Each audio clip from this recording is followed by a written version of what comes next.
Many times I finish one of our BBTV interviews and I think I was so engrossed in what my guest was saying, I forgot to ask about this or that.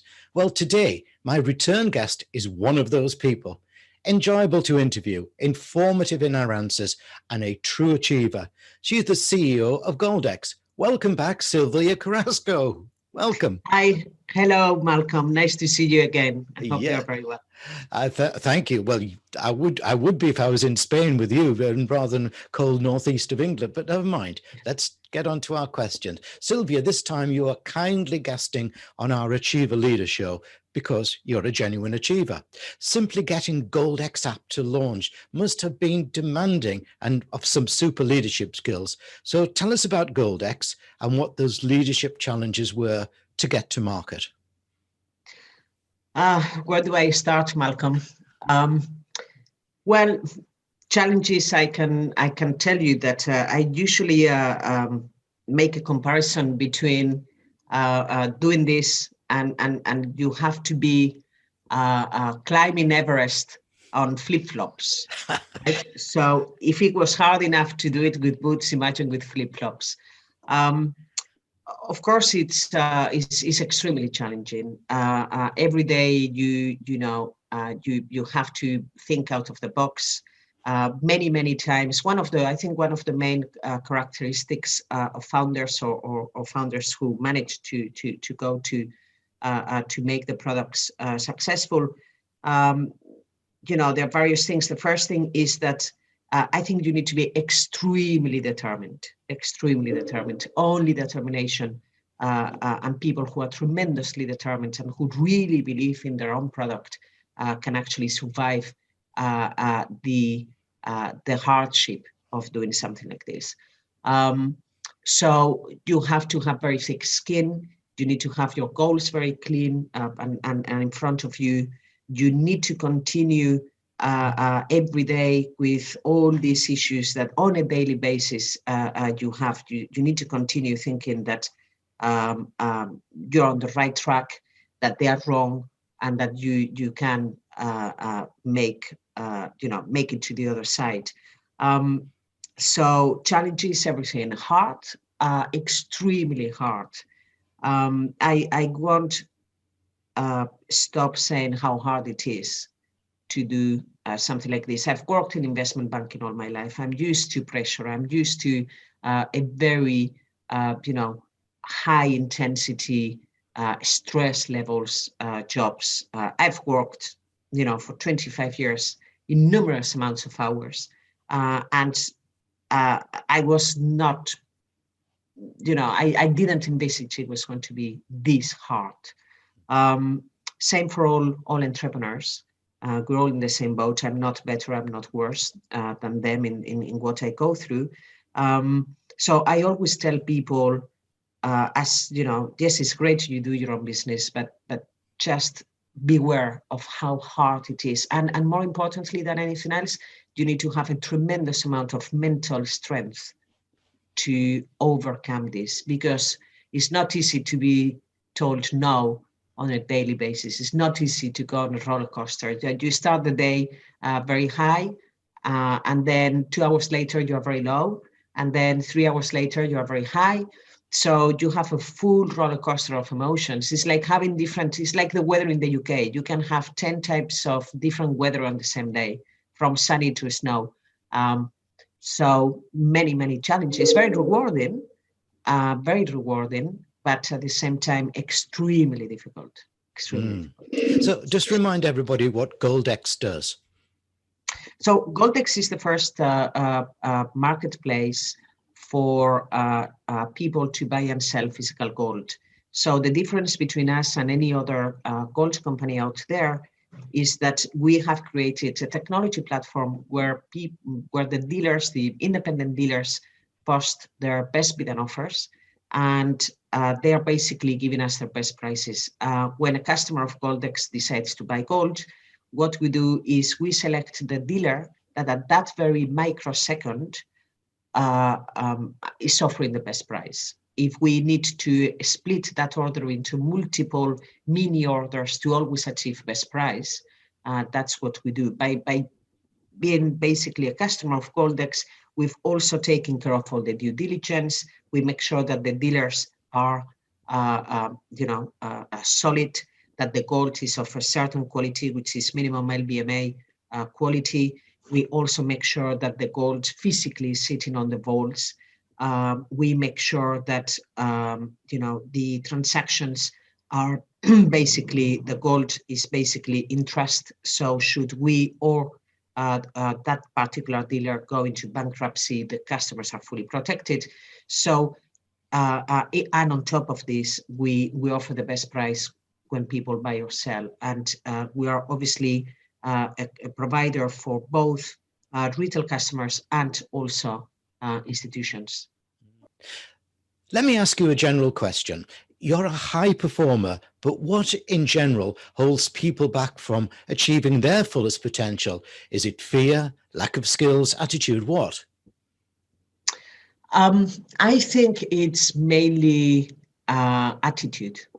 You need to be able to, first of all, you need to have knowledge. I believe that you already have a very good starting point if you are getting into a business that you're familiar with.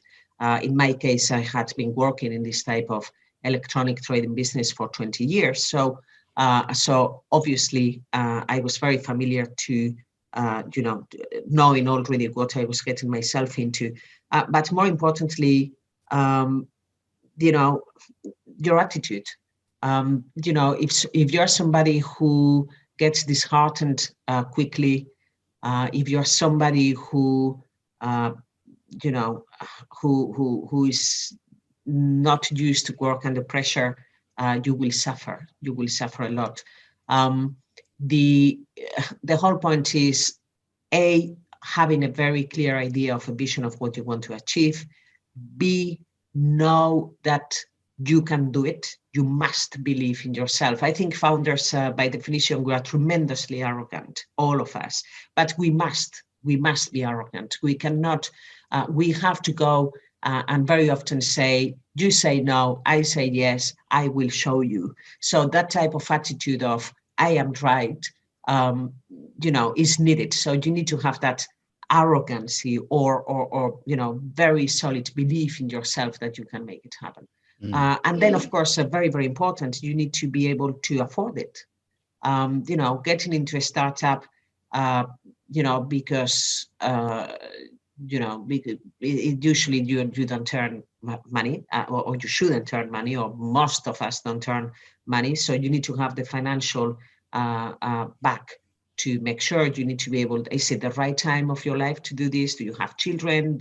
Do you need more money for a school, etc.? So you need to be able to not to have to worry about your own finances whilst you are actually doing this. Otherwise, you're adding an additional pressure to a job that is extremely hard already. And then, another important factor as well is that you need to be able to see why you want to set up your own business. Why are you doing this? Are you doing this because, I just want to be rich and work for myself? I don't want to have a boss. I think that's a wrong reason. I think, in my case, at least, I couldn't do it for those reasons. I couldn't do it for the money. Ultimately, I think founders are creative people. I always say I'm extremely creative, even though I cannot take a pen and do a drawing. But we are creative in a different way. We create a new business model. We have a vision of building something that doesn't exist. And you have the idea of how you want to create that new product. So you need that creativity. And I think in the majority of cases, founders want to be creative, and we have this need to create. Doing this because I want to be rich and wealthy and not have a boss and be my own boss, I think is not the right way of looking at this. You work 10 times harder, you have 10 times more pressure, you earn 10 times less. So ultimately, that if it's only for those reasons, people at some point will have to give up. Yes, I thoroughly understand. And you also have to have the ability of walking up Everest with flip-flops on. I love that expression. Now, a business does not need or want a complement of high performers. There have to be some which you may call them plodders, but they still do important work. How do you, as a CEO, motivate such people? Well, to be honest, at the very beginning, in the life of a startup or any company that you set up, goals change. So you might hire somebody today, and then a year later, or even less than a year later, that person maybe is not the best person for your organization, because the animal, as I call it, keeps growing and keeps demanding different things from all of us. So I've had to take some very, very hard decisions in the last couple of years, where even though that person was fantastic, then there is a point when he's not so adequate for the business at that point. So you need to be able to, first as a founder, you need to be able to always know that, with the limited resources that you have, you must always have the people who really can help you at that second or at that moment achieve what your goals, or at least your short-term, medium-term goals. Now, I can tell you that I don't need to motivate my people much. They're extremely motivated. They believe in the project. They believe in what we are doing. They have it as clear as me, as in what we are trying to achieve and the rewards that we will get if we make it happen. So they actually make the job very, very easy for me. There is, of course, a culture. Every company has a culture. I think culture is very, very important. It sets the tone for the employees, not only when it doesn't matter whether it's 2 or whether it's 20 or 200 people. The culture that you as the CEO inflict in the company from the very, very beginning is very important. In my case, I try to be open to them. I've always said, I think I mentioned it on the previous video, people don't work for me, people work with me. We're all part of an engine. We're all as important as I am. If you have a car or an engine, even the little tiny screw can actually make all the difference, and the engine doesn't work. And so I make sure they know how important they are. You have to listen to the request. With COVID. I've been constantly asking them, how do you feel about going back to the office? Should we have a physical office? So I listen to them. What do you guys want? If we stay in COVID, in working at home, I try to provide them with the tools to make their job at home more comfortable. And more importantly, having that open culture where, we share, as much as we can. They know they can call me for any issues, and they know that I will listen to them. And that's they get motivated. As I said, I'm very fortunate. I don't need to motivate anybody. They are 100% revved up themselves, which is great. Brilliant, brilliant. Now, you're a woman CEO in the tough world of financial services, a sector mostly dominated by men. Have you experienced discrimination, and how have you dealt with it? You know what? Maybe I have, but I don't know, because I've never had anybody telling me, when I was working for some investment banks, nobody said to me, Sylvia, you're not being promoted because you are a woman. Sylvia, your bonus is not as good because you are a woman. Or in the case of Goldx, no potential investor has said to me, Sylvia, I love the business, but I'm not investing because you are a woman. So because I don't have that, nobody has ever, of course, told me this. I cannot, until that day that somebody tells me the reason why I'm not investing in your company is because you're a woman, then I am not able to actually really say that I've suffered discrimination. I call me naive. I want to believe that I haven't. Um, I know that pretty much the world, not just financial services, women are definitely we have less odds than men. There are plenty of statistics out there that show that women are at a massive disadvantage in comparison to men. If you think that only 2% of VC money goes in the UK goes to female-founded businesses, that's a massive statistic. 98% going to men is too big. So as I say, however, I cannot. I would be lying if I said, yes, I've been the victim of discrimination. Personally, I believe that I haven't.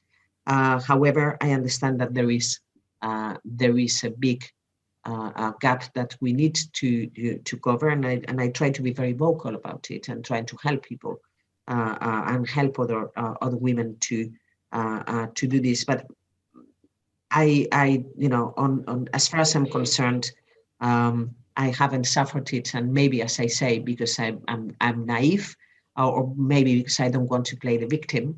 I get on with my day, and I don't have a chip on my shoulder. That's and I think my life is hard enough as a CEO to, on top of everything, have a chip on my shoulder and start, being worried about, I'm the victim of something. Surely, probably I am, but, as far as I'm concerned, I'm not. So I get on with things. I'm guessing that people saw your value before anything else, though. Achiever leaders don't just set achievable goals, they usually set stretch goals as well. Is this you? Or how do you set goals for Goldx? And importantly, how do you motivate people to achieve those goals? Well, you need to be able to, of course, you need to have goals. Otherwise, I'm obsessive about goals, but more importantly, I'm obsessive about dates and roadmaps. I think that human beings, by definition, we are born to procrastinate. So if you don't tell me, if I didn't have an exam in university, for example, probably I would have never studied. I was always the one, I always take it up to the last minute, how much can I wait until I get on with things? But I personally need to have those deadlines, otherwise I'm all over the place. And I think, and because I'm like that, I think everybody's like this. I might be wrong, that's how I perceive it. So in the company, we put the goals, on a consensus basis, of course. We put the dates that are achievable. And I usually say, look, we need to put realistic goals. And I'm not saying that they have to be delivered on time, on the minute, at the very microsecond. I understand that there are delays. You need to be able to understand that things don't always happen your way. But at least you need to be aiming for a particular goal at a particular time. And then, extremely important in a small company, in a startup, is the ability to change directions very, very fast, very fast. I usually put the same example many times during my time at Goldx. I've been trying to do something, and it's a very visual thing. That one day I was in London in my home, and I remember thinking, this is not working, and I kept going, trying to go through what I wanted to achieve at the time, and I kept hitting myself against the wall, and I was hitting myself and hitting myself. And then suddenly I thought, well, I'm trying to go to my living room through the wall. So of course I'm hitting myself. I have a headache, right? I'm always getting the same response because I was always trying the same strategy. And I thought, I must find the door. Where is the door that allows me to go from my kitchen to the living room? There must be a hole, there must be a wall. Where is it? And then, I found the wall, I found the hole in the wall or the door, and I went through. So I am always very conscious that even though you have goals, if whilst you are in that journey, suddenly you need to do some changes of direction, etc., because you really think that you will achieve better, or that it's a better solution, you need to be able to move with that. I'm not saying that you need to be, changing goals every day, by no means. And you need to be very, very careful that so many people will be telling you, why do you do this? Do it this way. Why don't you do that? Do it that way. So you need to be very firm in the sense that you must listen to what the others are telling you, and then you should have the sufficient understanding of your own business to know, yes, that makes sense and I should go that way, or no, I think I'm right. But there is absolutely in a company, if you see something is not working, you must change. And the big difference between a startup or any other mature large companies is that we have the benefit of being able to change things very, very quickly. When you work in a larger organization, things are much slower. The machinery needs a lot of time to get moving. You need to write 25 memos to 25 managing directors. And by the time a consensus is taken, it's probably a year, right? At the very best. Look, we in startups, we don't have the funding. We have to work really hard to do something, but in our own advantage is the possibility of moving fast. And it's one of the perks.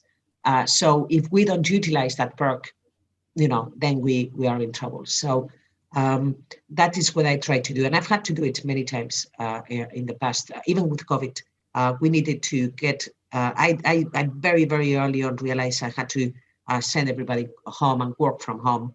And I took that decision pretty much within a week of Boris Johnson, basically before Boris Johnson actually announced what was happening. So very good goal.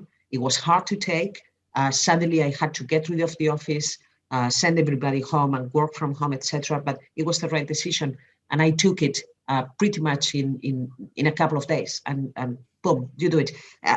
One thing which I like saying, in a startup, you must take decisions.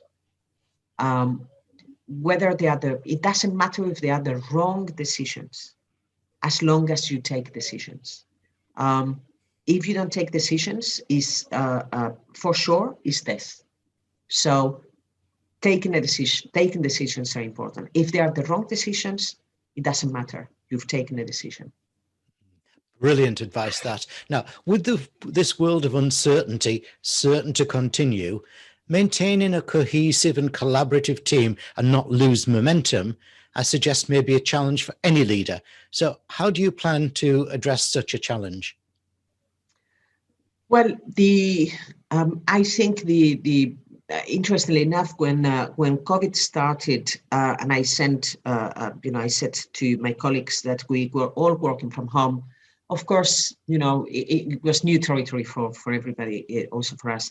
And I was worried about, the culture. I was worried about productivity. I was worried about people not feeling part of a team.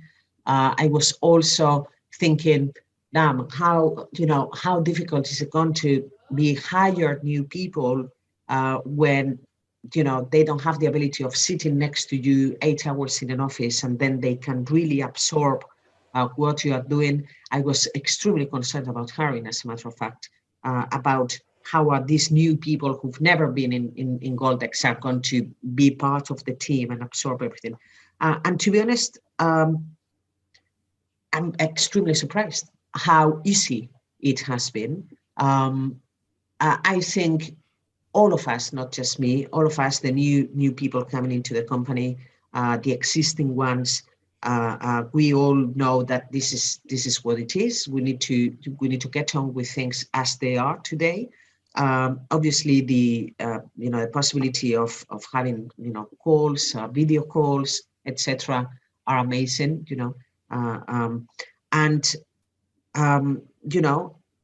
I don't actually, I'm not worried about motivation, as I said before. I'm not worried about people being still part of the team. The culture is already there. The interactions between people are continuous on a daily basis. We of course take certain measures like daily stand-ups. We do a weekly catch up on Mondays. We start the week with everybody in the company talking about what they've done over the weekend, what they did last week, what they're doing next week. So we're all aware of what we are all doing. And then on Fridays evenings, we finish our Fridays with what we call virtual drinks. So everybody has a beer or a glass of wine or Diet Coke or whatever it is, and we dedicate an hour or an hour and a half to talk rubbish. Work-related is forbidden. So there is absolutely, if anybody decides to start talking about Goldx, the other say, stop, no, this is not a place. We are just to talk about, I don't know, whatever stupid things everybody wants to say. So that is to keep a little bit of the bonding between ourselves, and it's not all about work. I personally love having a laugh. They take the mickey out of me like nobody else. They know that I'm the first one who I'm totally up to being taking the mickey. I'm the first one who is always I tell them a lot of my personal stuff and what I do and all the issues that I have in Spain with the Spanish difference of temperament, etc. So so no, it's not all about work. It's also about having a leisure time with them, even virtually, and it works. It works very well. I love that. I love that. We'll have to get together one Friday with a bottle of Rioja.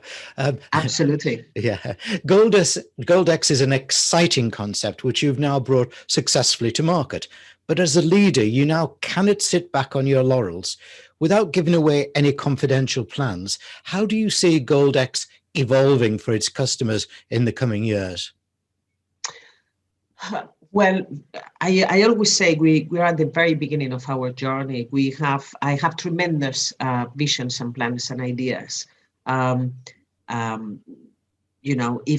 I was going to, if I had the possibility, funding wise, to actually do everything that we have in mind, I will probably have a job for the next 50, 60 years of my life.